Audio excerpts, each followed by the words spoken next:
Nah, coba kita lihat ini ya, kata mendukung itu, iman itu seperti apa? Silakan buka di dalam Keluaran 17 ayat 12. Karena waktu kita tidak banyak, kita akan cepat. Keluaran 17 ayat 12. Sudah ya, kita akan baca bersama. Ini arti iman yang paling dasar, yang akarnya. Jadi kalau kita mau cari akarnya, ini akarnya di ayat ini. 3, 2, 1. Maka pernahlah tangan Musa, sebab itu mereka mengambil sebuah batu, diletakkannya di bawahnya supaya ia duduk di atasnya. Harun dan Hur menopang kedua belah tangannya, seorang di sisi satu, seorang di sisi yang lain, sehingga tangannya tidak tergerak sampai matahari terbenam. Jadi pada waktu itu orang Israel perang dengan Filistin kalau tidak salah. Jadi Musa itu beroleh perintah dari Tuhan, kalau pengen menang itu angkat tangannya, angkat tongkatnya itu tinggi-tinggi, jangan sampai jatuh. Kalau jatuh kalah, gitu ya. Tapi kalau jaga menang, jatuh kalah, angkat menang, gitu. Dan Musa kan sudah seharian nggak kuat. Kemudian ada dua orang, siapa? Harun dan Hur. Apa yang mereka lakukan? Ambil batu untuk apa? Menopang tangan Musa. Itu iman. Kita mendukung pekerjaan Tuhan. Itu sebenarnya iman itu artinya itu. Jadi bukan hanya percaya. Percaya itu kembali lagi itu makna sekunder, makna kedua. Makna utama itu adalah kita mendukung. Jadi kita aktif bertindak sebagai umat Tuhan, bukan pasif menunggu Tuhan melakukan sesuatu. Ya, di sisi lain saya punya gambaran seperti iman itu kita hanya perlu satu tindakan sederhana. Apa tindakan sederhana? Percaya. Itu paling sederhana. Kalau Bapak Ibu Saudara tidak percaya sama Tuhan, itu Bapak Ibu Saudara belum melakukan tindakan. Jadi kalau mau hidup di dalam iman, nah maka lakukanlah sesuatu bagi Tuhan. Dukunglah Tuhan untuk melakukan pekerjaannya di bumi. Selanjutnya,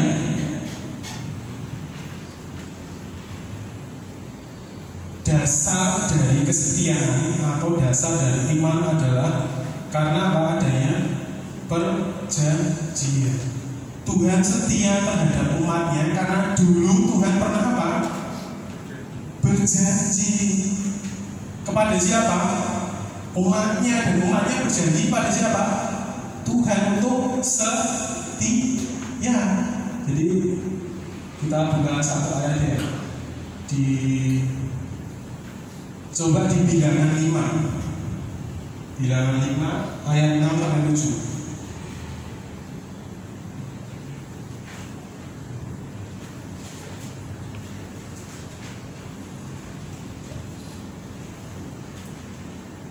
Saya bacakan ya, Bilangan 5 ayat 6 dan 7. Berbicaralah kepada orang Israel, apabila seorang laki-laki atau perempuan melakukan sesuatu dosa terhadap sesama manusia, dan karena itu berubah apa?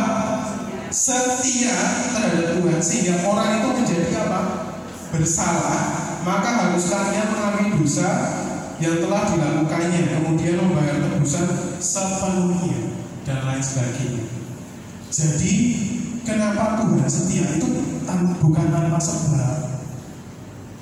Jadi Tuhan melakukan tindakan sesuatu, termasuk memberikan kasih setia, itu karena ada alasan. Alasannya apa? Karena dulu Tuhan sudah berjanji. Ingat ya, tema utama dalam Alkitab itu adalah satu, perjanjian. Makanya ada perjanjian lama, ada perjanjian baru. Dulu dalam perjanjian lama Tuhan sudah berjanji kepada umatnya, mulai hari ini, waktu itu pada bangsa Israel, aku akan menjadi Tuhan dan kamu akan menjadi umatku sampai selama-lamanya. Kalau kamu menuruti firman, kamu beroleh berkat. Kalau kamu melanggar firman, kamu beroleh kutuk. Jadi upah kesetiaan nanti kita sudah jelas. Upah kesetiaan adalah apa? Berkat. Upah tidak setia adalah kutuk atau hukuman. Itu sudah rumus pasti di dalam Alkitab. Jadi nggak usah pusing mikir bagaimana kunci saya diberkati Tuhan, itu nggak usah mikir. Kuncinya cuma satu, taat sama Tuhan, setia sama Tuhan. Itu kunci utama. Selanjutnya, jadi iman atau imunan atau bisnis tadi ya, iman itu kata benda. Nah, harus diikuti dengan tindakan percaya, tunduk, yakin, dan setia. Beriman berarti kesetiaan dan kepercayaan kita untuk mendukung pekerjaan Tuhan sampai selesai. Ketika Tuhan Yesus disalib dan sudah pada detik-detik akhir semuanya sudah selesai, dia katakan apa? Sudah selesai atau telestai, sudah selesai.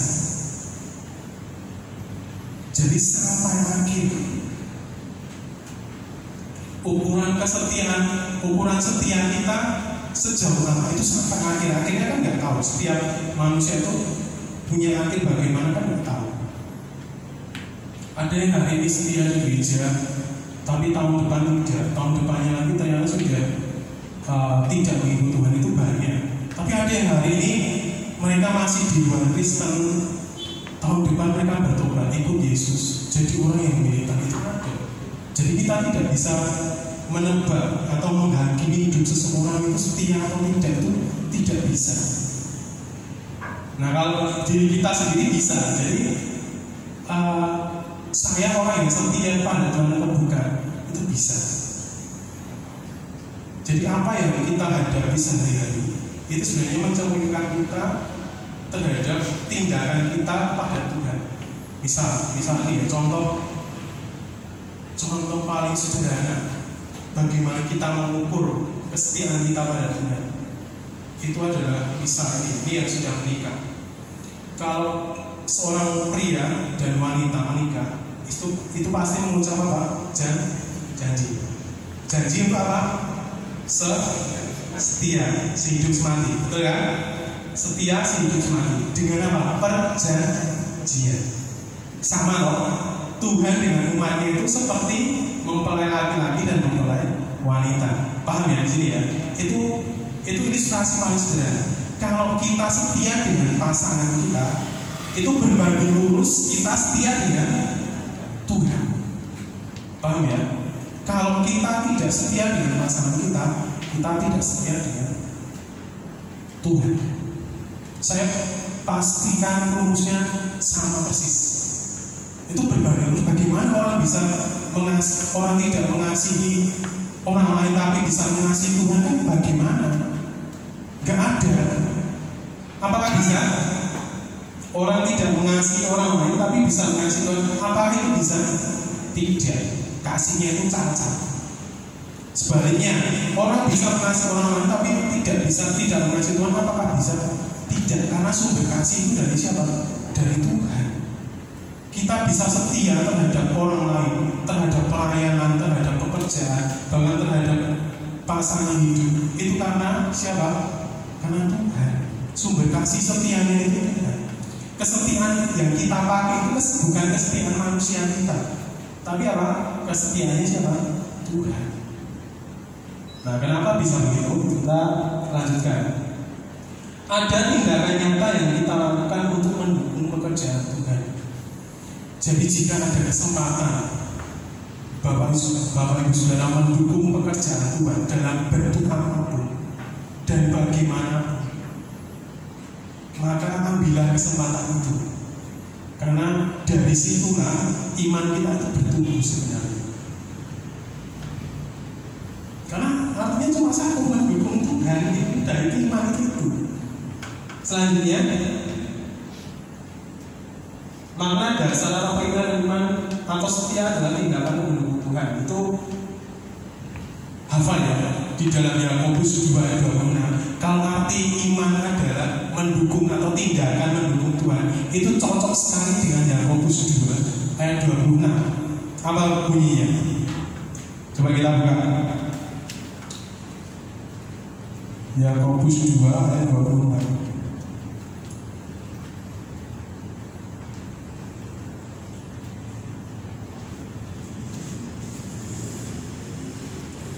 Sudah ketemu semua? Saya akan bacakan. Sebab seperti tubuh tanpa roh adalah mati, demikianlah juga iman atau kesetiaan tanpa perbuatan adalah apa? Mati. Kasih itu memberi, kasih itu tindakan memberi. Nah itu juga makna kasih ya. Kasih itu bukan artinya bukan cinta, tidak. Kasih itu punya satu makna dasar, yaitu apa? Memberi. Jadi kalau kita mengasihi orang lain itu punya satu tindakan yang nyata, yaitu apa? Memberi. Kalau suami istri itu menikah itu memberikan hidupnya kepada suaminya, kemudian juga suaminya memberikan hidupnya kepada istrinya. Orang tua mengasihi anaknya, orang tua memberikan hidupnya untuk memelihara anaknya, untuk melindungi anaknya. Nah, jadi ada tindakan. Jadi kalau di Ibrani itu enak sekali, kita belajar bahasa itu ada konsep. Konsep itu berarti makna dasarnya. Kemudian ada tindakan yang harus kita lakukan itu seperti apa? Oke, iman itu adalah percaya. Tindakannya apa? Mendukung Tuhan. Selanjutnya, ketika diri saya mengatakan saya orang yang beriman, berarti saya sedang dan akan melakukan sesuatu untuk mendukung kerjaan Tuhan. Saya ulangi berkali-kali ya, supaya kita ingat ada dua respon. Jadi satu, percaya dengan saya karena saya sudah menguliknya lebih dulu, saya sudah menelitinya, sudah menyelidikinya. Kemudian ada respon lain. Ini respon orang-orang yang skeptis ya, tidak percaya, tidak menerima. Nah, jangan tidak menerima atau tidak percaya, silakan menyelidiki sendiri. Itu bagus sekali. Jadi orang yang skeptis itu kadang saya mendukung orang yang skeptis. Jadi kalau saya menyampaikan sesuatu itu kadang saya ini diragukan. Supaya apa? Supaya orang lain itu bisa membuktikan dengan sendirinya. Selanjutnya ini sudah lagi. Nah, saya masuk dalam ini ya. Ada 7 hal. Teladan kesetiaan dalam iman. Jadi saya tadi pagi itu merenungkan judul ini. Bagaimana sebuah kesetiaan itu sempurna. Itu ternyata harus diuji. Saya ingat kisahnya Ayub. Ingat semua ya. Kisah seorang bukan seorang nabi ya bolehlah, bukan seorang nabi Tuhan dalam perjanjian lama. Itu kitab pertama dalam perjanjian lama juga, namanya Ayub. Ingat kisahnya ya. Dia seorang yang sangat-sangat kaya, punya istri, punya anak, punya segalanya. Satu hari ini kalau Bapak sudah baca ayat pasal 1 juga, iblis datang kepada Tuhan. Dan iblis menawarkan, iblis itu mencercah Ayub. Kalau saja Ayub itu tuh tidak dilindungi olehmu, maka mungkin dia hancur. Kemudian Tuhan gini, ya coba silakan aja, silakan uji dia. Nah, kalau baca pasal 1-2 Ayub itu isinya gitu, silakan uji dia, tapi jangan sampai kamu ambil nyawanya. Akhirnya apa yang dilakukan oleh Satan adalah mencobai Ayub. Apa yang terjadi dengan hidupnya Ayub? Hartanya habis, anak-anaknya durhaka semua. Setiap hari kerjaannya apa?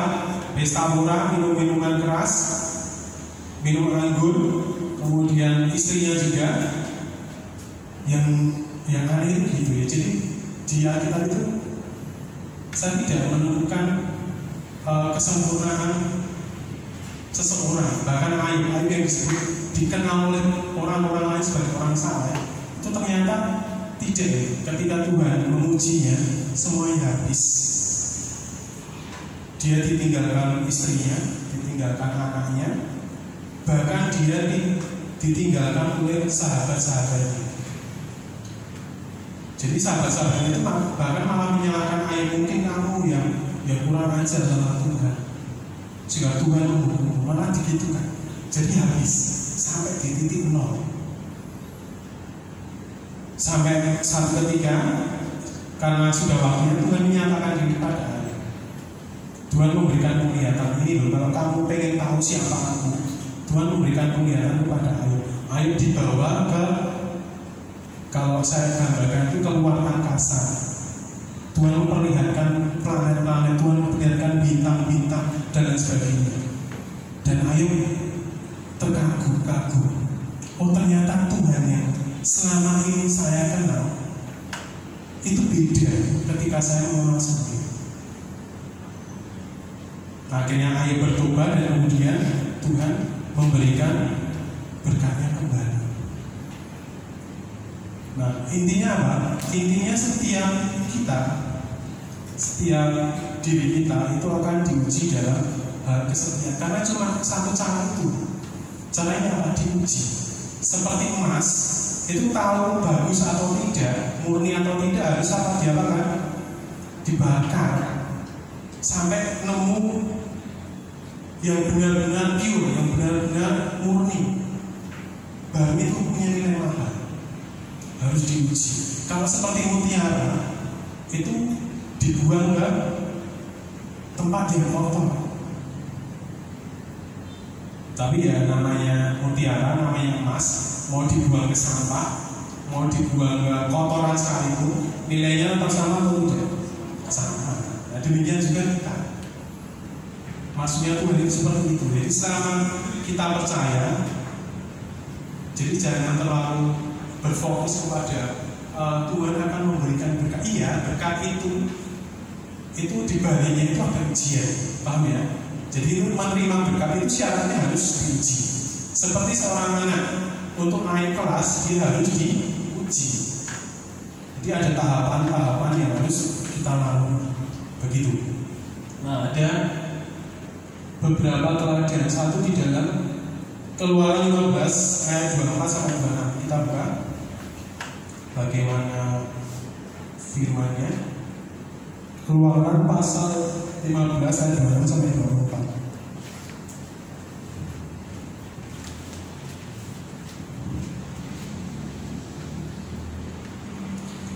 Keluaran 15 ayat 24 sampai 26. Ini ketika orang Israel keluar dari Mesir dan mereka sudah masuk pada gurun. Mereka akan masuk ke di bawah Tuhan sebenarnya, akan dibawa Tuhan ke satu tempat yang penuh dengan air, yaitu Eli. Dan itu punya 7 mata air ya. Tapi sebelumnya mereka orang Israel itu ngomong ayat 24, lalu berseru-serulah bangsa itu kepada Musa, kata mereka, apakah yang akan kami minum? Musa berseru-seru kepada Tuhan dan Tuhan menunjukkan kepadanya sepotong kayu. Musa melemparkan kayu itu ke dalam air, lalu air itu menjadi manis. Di sanalah diberikan Tuhan ketetapan-ketetapan dan peraturan-peraturan kepada mereka, dan di sanalah Tuhan mencoba mereka. Tuhan juga mencoba mereka ya. Jadi kalau selama ini konsep kita yang mencoba kita hanya iblis, itu salah. Ini ayat ini sudah membuktikan bahwa Tuhan itu juga mencoba.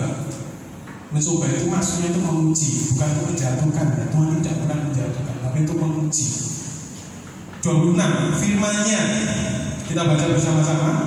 Jika kamu sungguh-sungguh mendengarkan suara Tuhan Allahmu dan melakukan apa yang benar di matanya, dan memasang telingamu kepada perintah-perintahnya, dan tetap mengikuti segala ketetapannya, maka aku tidak akan menimpakan kepadamu penyakit manapun yang telah kutimpakan kepada orang Mesir, sebab aku Tuhanlah yang menyembuhkan engkau.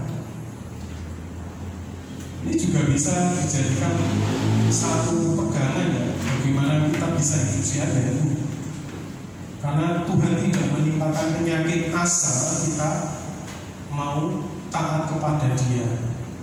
Jadi satu, kembali ke slide tadi.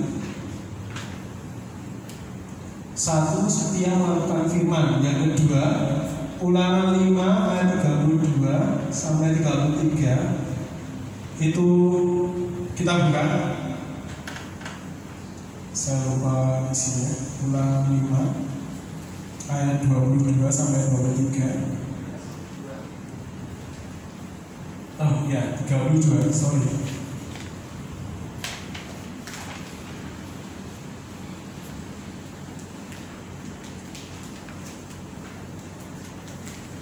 Beginilah firman Tuhan.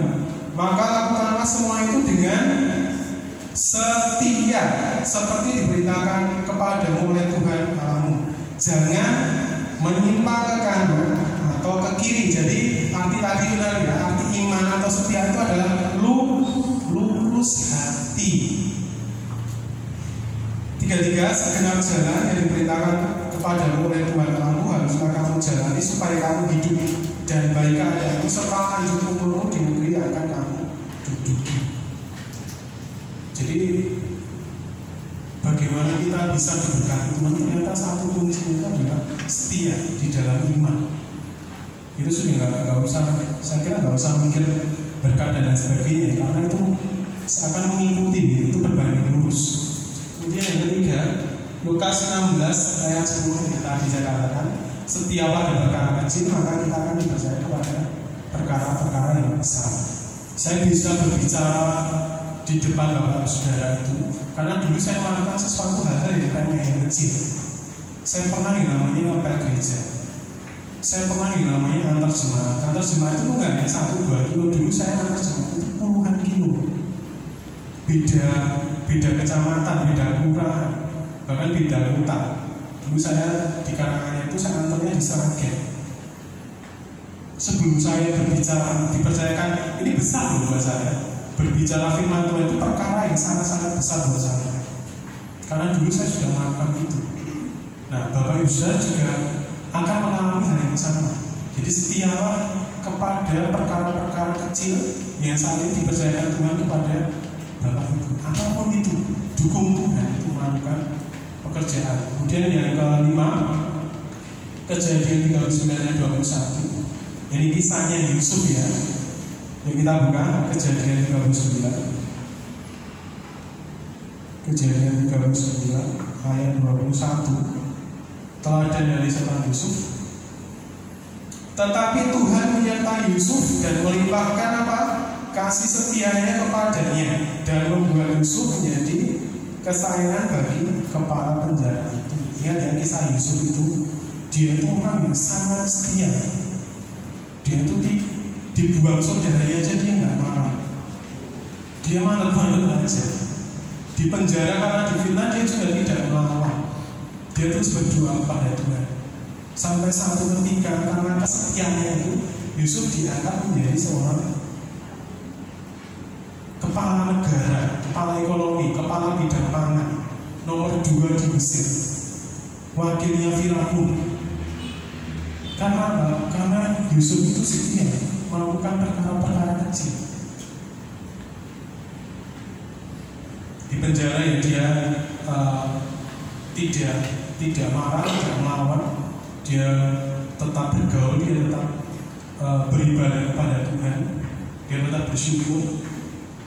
Dia, sehingga saya Yusuf itu nggak pernah tahu ya di Alkitab itu. Saya nggak pernah menemukan kisah Yusuf bersungut-sungut itu, nggak pernah. Kemudian yang ke-6, nah ini kita buka di dalam tadi yang 19 ayat 30 sudah 2 Timotius 4 ayat 7. 2 Timotius 4 ayat 7. Demikianlah firman Tuhan. Kita baca bersama ya. 3, 2, 1.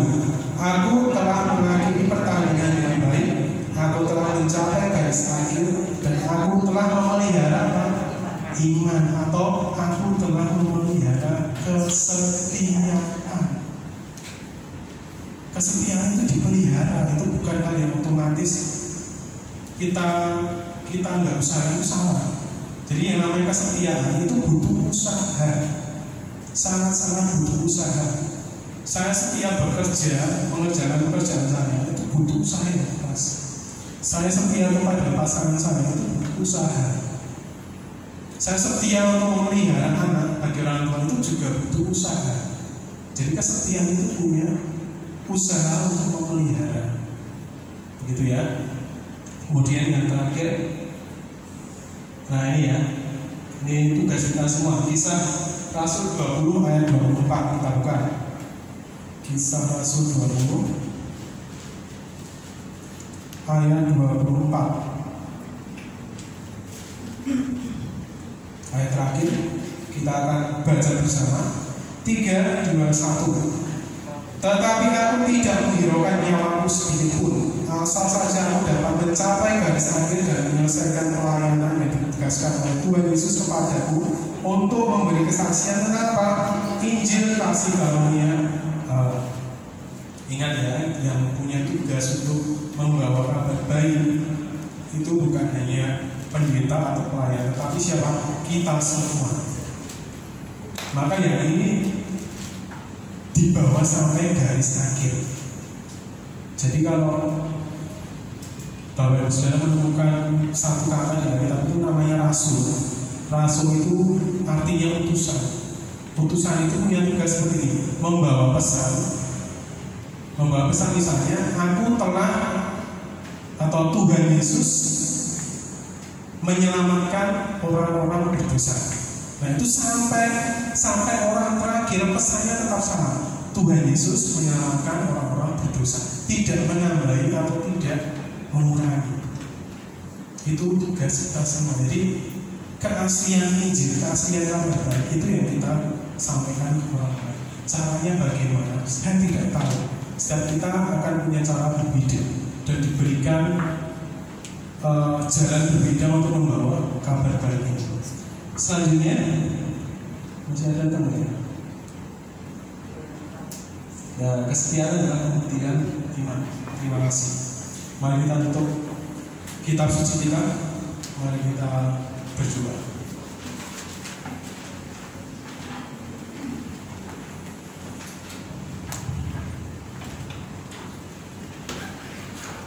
Mari kita berdoa.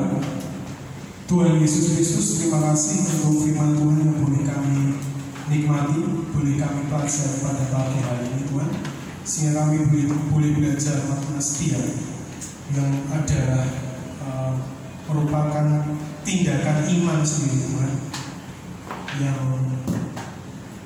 kami tujukan kepada Tuhan yang itu.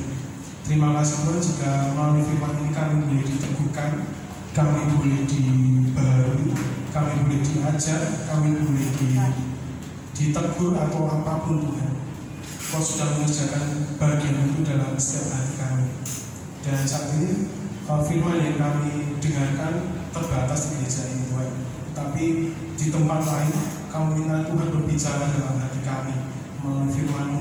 Biarkan kami bergumul setiap hari Tuhan akan kehidupan kami. Sehingga di akhir nanti Tuhan, Engkau dapati kami Tuhan sebagai hamba yang setia, hamba yang tetap beriman kepadamu, tetap mendukung pekerjaan Tuhan, dan melakukan apa yang menjadi kehendak-Mu Tuhan.